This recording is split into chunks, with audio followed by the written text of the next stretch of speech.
Back to my YouTube channel. दोस्तों बात करेंगे हम बीपीएससी टीआरई 2.1 नई शिक्षक भर्ती को लेकर के। बीपीएससी टीआरई 2.1 नई शिक्षक भर्ती के सप्लीमेंट्री रिजल्ट का आप लोग इंतजार कर रहे हैं। यहाँ पे सप्लीमेंट्री रिजल्ट को लेकर के एक लेटर जारी किया गया है, तो उस लेटर में क्या कुछ अपडेट है सप्लीमेंट्री रिजल्ट को लेकर के, उस अपडेट को हम लोग जानेंगे। सबसे पहले यहाँ पे देख लेते हैं कि लेटर जारी किया गया है तो उस लेटर में क्या कुछ अपडेट है।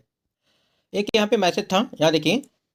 इनएलिजिबल ड्रॉप आउट से रिक्त पदों को जो है शिक्षा विभाग सप्लीमेंट्री रिजल्ट के बीपीएससी आयोग को नहीं सौंपा, जिससे हजारों योग्य शिक्षक अभ्यर्थी आज बोर्ड के बजाय रोड पर हैं। यहाँ पे देखिए, यहाँ पे जो लेटर जारी किया गया है उसके संबंध में यहाँ पे देख लेते हैं। यहाँ पे जो लेटर जारी किया गया है उसको देख लीजिए। यहाँ पे श्री संदीप सौरभ माननीय, ठीक है, चंद्रशेखर माननीय शिक्षा मंत्री, और पूछा जाने वाला तारांकित प्रश्न बिहार की तरफ से है जो संख्या। यहाँ पे देखिए प्रश्न पूछा गया था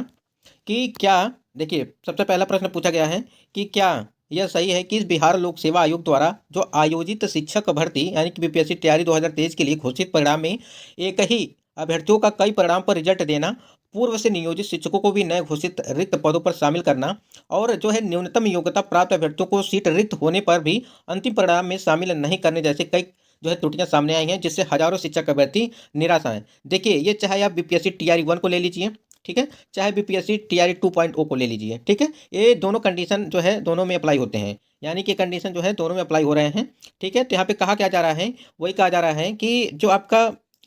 जो परिणाम घोषित किया गया था, जो एक से अभ्यर्थियों का कई पदों पर रिजल्ट दिया गया, यानी कि जो मल्टीपल रिजल्ट देना, और जो पूर्व से नियोजित शिक्षकों को भी नए घोषित रिक्त पदों पर, यानी कि जो देखिए जो मल्टीपल रिजल्ट दिया गया, ठीक, उसके बाद जो नियोजित शिक्षक थे उनको जो है नए रिक्त पदों पर जो है उनको चयन करना, और जो है न्यूनतम योग्यता प्राप्त अभ्यर्थियों को सीट रिक्त होने पर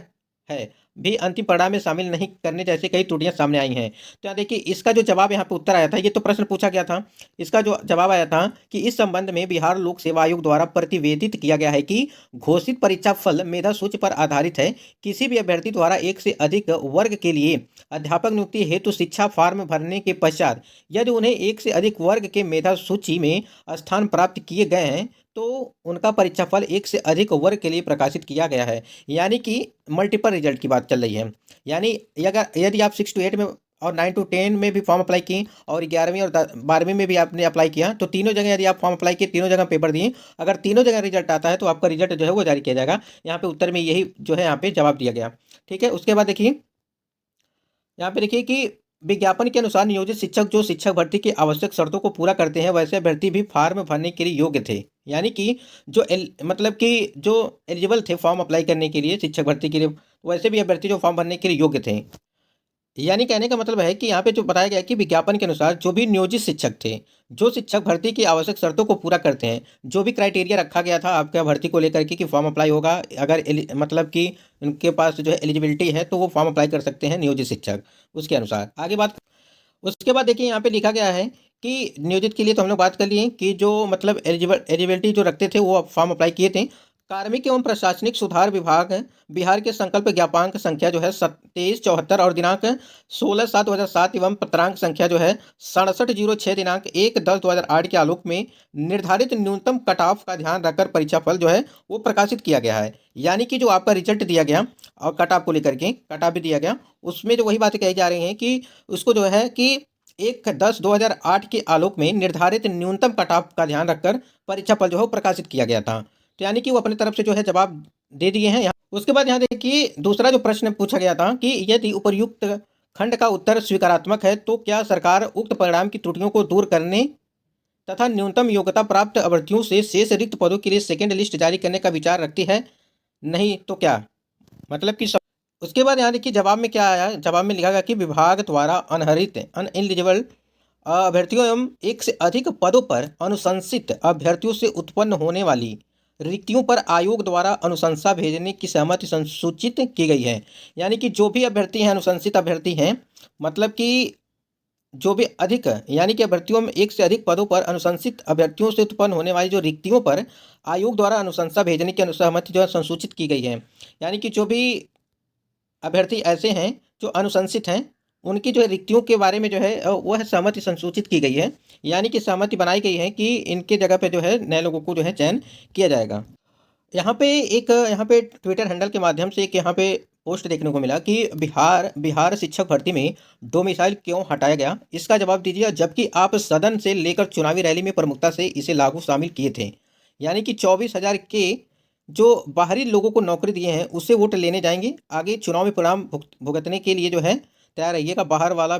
बचाने नहीं आ रहा है। यहाँ देखिए, यहाँ पे जो बातें कही गई थी कि 90% जो बिहारियों को रोजगार देंगे, यहाँ पे कही गई थी। उसके बाद ये जो आप लिस्ट देख रहे हैं ये वाली, इसको आपको दिखा देते हैं कि इसमें कितने जो है अदर स्टेट, ये जो 90% बिहारियों को यदि यहाँ पे दिया जाता, डोमिसाइल लागू किया जाता, तो कहीं ना कहीं ये जो फतेहपुर गया का है। और यहाँ पे देख सकते हैं कि ये देखिए, यहाँ पे कैंडिडेट जो है यहाँ पे ज्वाइन किए हुए हैं वो है उत्तर प्रदेश के, आप देख ही सकते हैं, उत्तर प्रदेश, राजस्थान, ठीक है। उसके बाद देखिए यहाँ पे सारा उत्तर प्रदेश के जितने भी कैंडिडेट हैं, उत्तर प्रदेश के हैं सभी कैंडिडेट, आप देख सकते हैं ये सारे उत्तर प्रदेश हैं। तो वही अभ्यर्थियों का जो है ट्विटर हैंडल के माध्यम से ये भी चीज़ें बताई जा रही हैं कि जितने भी कैंडिडेट हैं, मतलब कि चुनाव को लेकर के, कि यदि डोमिसाइल लागू किया गया होता तो कहीं ना कहीं बिहारियों को जो है बाहर नहीं जाना पड़ता और सारी चीज़ें यहीं पे जो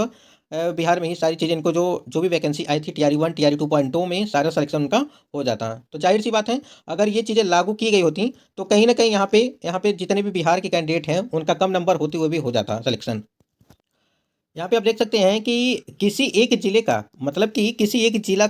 के जो है अभ्यर्थियों का थंब इम्प्रेशन में इतनी गड़बड़ी, तो सोचिए अगर 38 जिले में कितना फर्जी घुस गया है। अभी तक तो डॉक्यूमेंट का सत्यापन ठीक से हुआ ही नहीं, और बायोमेट्रिक क्यों नहीं मिल रहा है, फिंगर छोड़िए फोटोग्राफी तो मिलनी ही चाहिए थी। दया, पता करो, कुछ तो गड़बड़ है। यहाँ देखिए, यहाँ पे जिले के 300 यानी कि 463 शिक्षकों का नहीं मिला थंब इम्प्रेशन। इसको लेकर के अभ्यर्थियों का कहना है यदि एक सेंटर पे इतने ज़्यादा कैंडिडेट यहाँ पे मिल रहे हैं, तो अगर 38 जिलों में जो अलग अलग सेंटर पे जो है थंब इम्प्रेशन का कार्य चल रहा है, इसमें कहीं ना कहीं तो कितने हजार जो है कैंडिडेट निकलेंगे। तो आप देख ही सकते हैं, यहाँ देखिए 4 जनवरी से अब तक 2065 शिक्षक जांच में सही मिले हैं और 28 शिक्षक बुलाने के बाद भी जांच कैंप में उपस्थित नहीं हुए हैं। तो कहीं ना कहीं देखा जाए, इसमें जो है थंब इम्प्रेशन का जो कार्य चल रहा है, बहुत सारे कैंडिडेट ऐसे हैं जो थंब इम्प्रेशन करवाने, जो देखिए जो गड़बड़ किया होगा वो तो बिल्कुल नहीं आएगा। आपको पता ही है कि अगर गड़बड़ी से पेपर कोई और दिया है, थंब इम्प्रेशन कोई और करवा रहा है, तो कहीं ना कहीं यहाँ पे जो है काफ़ी ज़्यादा जो है उनको जो है भुगतना पड़ेगा इसको लेकर के।